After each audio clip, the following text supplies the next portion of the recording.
Quel que soit votre cadre d'activité, il vous sera très facile de pouvoir évaluer, grâce à l'emploi du banc SCX, des valeurs approchées de coefficients de traînée aérodynamique, de véhicules ayant marqué l'histoire de l'automobile.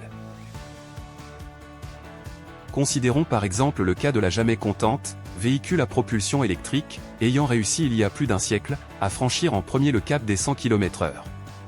Le CX de ce bolide fut alors estimé par la suite, avec conducteur à bord, à environ 0,76, ce qui constitue déjà pour l'époque, une véritable prouesse, en précisant le fait que cette forme de résistance induira tout de même à elle seule, à cette vitesse, une consommation de l'ordre de 14 kW.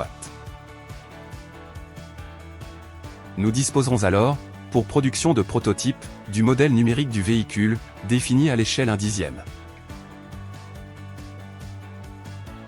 La surface projetée aura par exemple pour valeur, dans ce cas, 132,6 cm², sans présence de conducteur à bord du véhicule.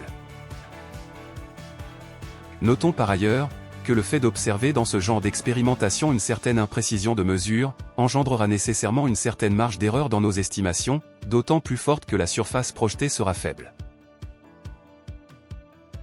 Place donc à l'expérience qui vous conduira ainsi à proposer, sous cette configuration, une valeur approchée du CX de la Jamais Contente, ce qui vous permettra d'apprécier, par exemple, l'écart avec un cas de présence de pilote à bord. Ce que l'on pourra noter enfin sur un plan général, c'est qu'aujourd'hui, la quête d'un record de vitesse ne fait plus vraiment partie de nos priorités. Cependant, la recherche de conditions optimales de pénétration dans l'air d'un véhicule automobile reste plus que jamais d'actualité, ceci en vue de battre cette fois des records en matière d'autonomie, tout en préservant au mieux le confort et la sécurité des passagers. Que l'on soit enfin expert ou débutant, le banc SCX pourra très bien constituer pour nous, dans ce genre de projet, un parfait allié dans l'une des courses des plus palpitantes en matière de recherche d'innovation, la lutte contre toute forme de perte énergétique étant à ce jour, plus que jamais essentielle.